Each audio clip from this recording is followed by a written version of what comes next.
RPP presenta a Raúl Vargas en Peruanos en su salsa. Un encuentro informal con grandes hombres y mujeres del Perú.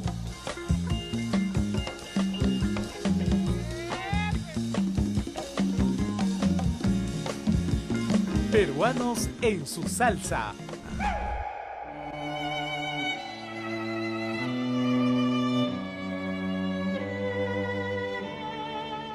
Uno de los aspectos que hace que Peruanos en su salsa se convierta en un disfrute absolutamente personal es justamente el hecho de poder conversar, de poder hacer que todo el mundo conozca a grandes figuras que contribuyen a la vida peruana, a la cultura peruana. ¿Y quién no ha deseado en el periodismo poder tener la ocasión de estar en casa de Fernando de Cislo? Un gran gusto de estar en tu casa, ingresando ahora a ella. Y cuéntanos un poco por qué razón hemos elegido empezar así, desde la entrada, puesto que se trata primero de tu espacio, hecho a tu gusto. Exacto. Y voluntad, pero en segundo lugar es contribución también de un muy querido y respetado amigo tuyo. Exacto, el arquitecto Luis Miro Quesada Garland, a quien todos llamábamos Cartucho. Y que en 1972 diseñó esta casa, que todavía se ve tan contemporánea, ¿no? Evidentemente es el espíritu tuyo que está en todas partes, ¿no es cierto? Porque una de las cosas que mucha gente no sabe es que tú has estudiado arquitectura. Sí, comencé has querido ser arquitecto, ¿verdad? Es verdad, y nunca he perdido el interés ni el afecto por la buena arquitectura. Pero sobre todo, claro, la arquitectura es luchar contra el vacío. Sin duda. La arquitectura es creación del ser humano. Exacto. Frente al vacío. Imponerle una geometría a una naturaleza que de por sí es informe y irregular. Entonces le impone el hombre las pirámides de Cairo o le impone Machu Picchu. Y eso no solamente en relación con el miedo al vacío y la naturaleza, sino que tiene que expresar su contentamiento frente al cosmos. Exacto. ¿Cómo dejo constancia de que he sido? Pues sin duda, es un testimonio de haber pasado. Yo siempre he dicho, el acto plástico más elemental es el de los enamorados que graban su nombre en un tronco. Claro. Porque es sacar de la fugacidad del tiempo, poner una cosa que va a quedar. Siempre que va uno a algún sitio quiere dejar constancia de que ha estado. Sí. Bueno, eso lo vamos a ver después en relación con la pintura, con la poesía, con todos estos atractivos de tu vida múltiple. Porque no se puede decir que Fernando de Cislo sea solamente pintor. Es un hombre de una ambición muchísimo mayor. Curiosidad más que todo.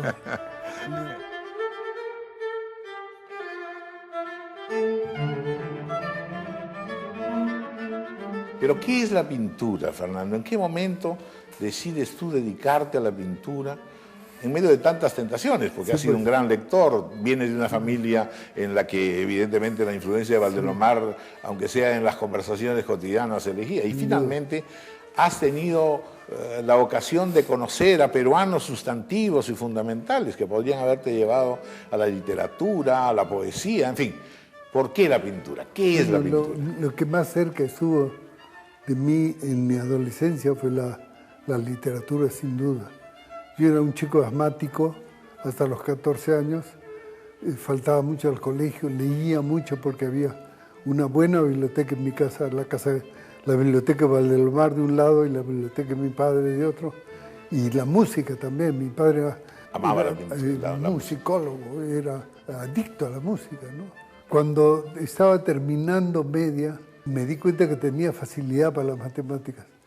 Entonces yo ingenuamente sumé esta sensibilidad para el arte con una facilidad para las matemáticas y decidí que eso debería dar un arquitecto. Entonces di mi examen en la uni, entré. Al año y medio que comencé a dibujar, me di cuenta que mi dibujo era torpe, duro, sin vida.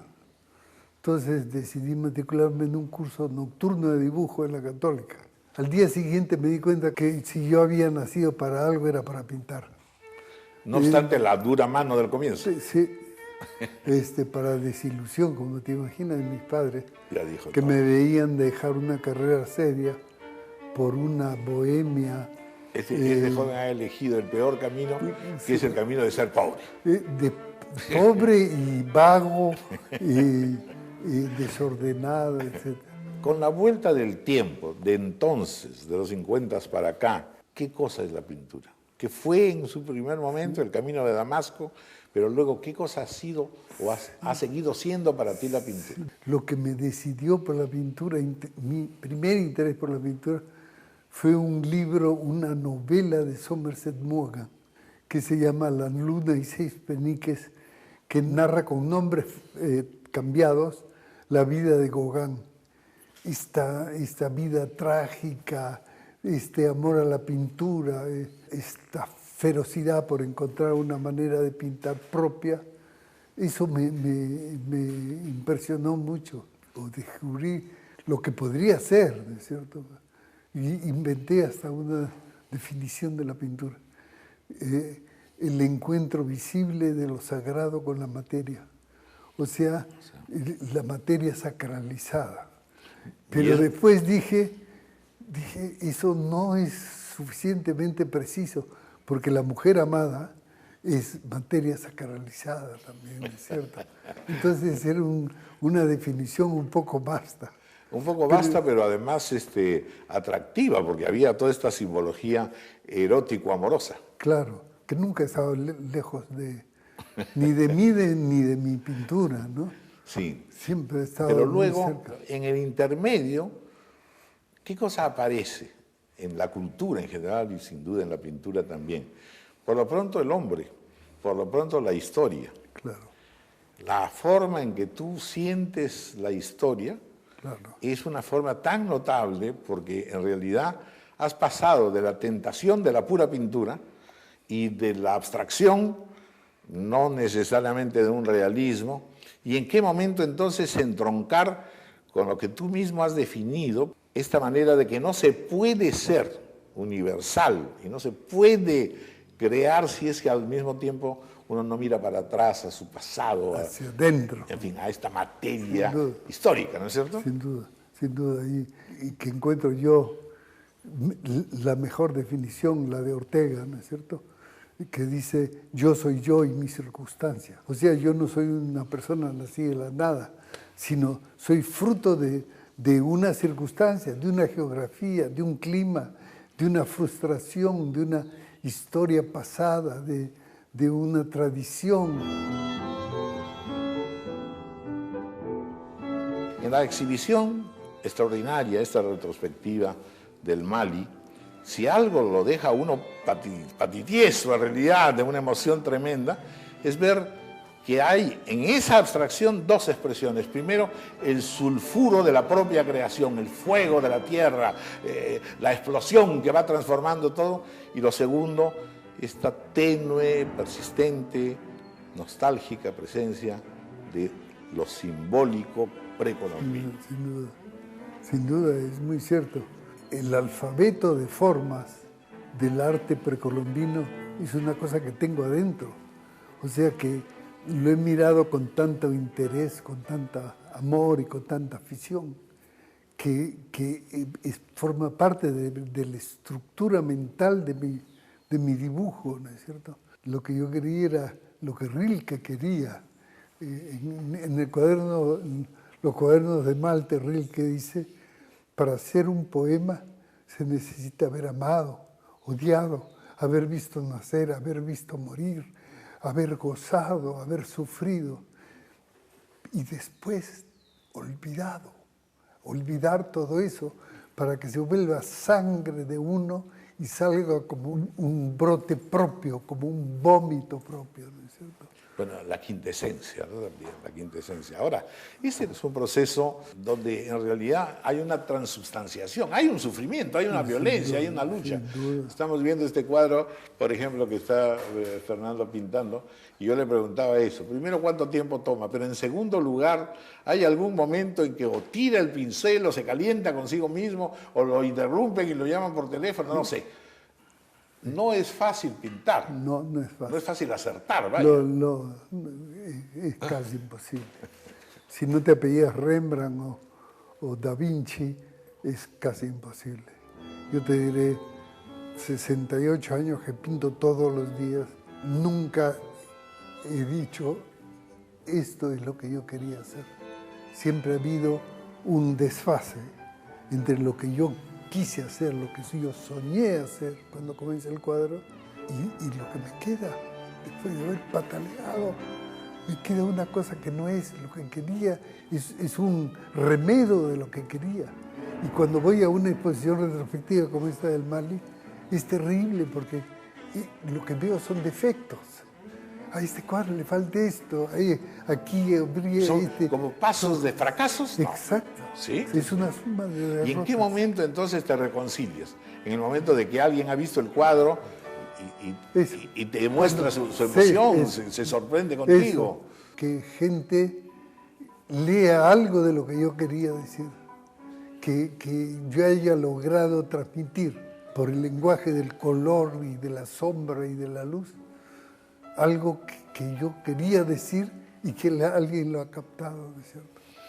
En esta exposición del Mali, a mí hay dos cosas que me han maravillado de veras. Primero, poder ver un recorrido, y sobre eso vamos a conversar luego ya en otra parte de tu hermoso refugio. Y lo segundo, la cantidad de jóvenes y de chicos absolutamente impresionados con tu pintura. ¿No es algo singular para eso? Para mí es la mayor satisfacción de una exposición como esta. Y la cantidad de gente que ha ido ha sido la sorpresa más agradable que he tenido en mi vida. De ver que gente que no pregunta qué quiere decir, sino que simplemente ve y siente algo. Por poco que siente algo, ¿no es cierto? Así es. Sí. Si uno tuviera que hacer, digamos, una, ¿cómo diría? Poner una nota a las diversas artes entre poesía, pintura, literatura, novela, etc., ¿qué valoración tendría? Yo creo que la pintura y la música son las que son más parientes, porque tratan de hablar en un lenguaje que no tiene palabras, ¿no es cierto? La poesía, por más chocante que sea, las palabras unas contra otras en Vallejo, que el hombre sufre, tose y sin embargo me golpea con su tristeza en la cabeza. Eso tú lo entiendes, aunque no quisieras, entiendes lo que quiere decir. Pero que sonidos o colores puestos unos en presencia de otros, luces y sombras puestas unas en presencia de otras, te produzcan una sensación dentro. Es una cosa que es muy sorprendente. ¿No? Bueno, vamos a hacer aquí una pausa y de inmediato nos trasladamos a la biblioteca de Fernando de Cislo, que en realidad va a ser el símbolo de lo que vamos a recorrer luego, sus recuerdos, sus amistades. Es un hombre que ha tenido la suerte de conocer a muchos y muy importantes seres humanos y entonces tiene una comprensión de la realidad y de la vida extraordinaria.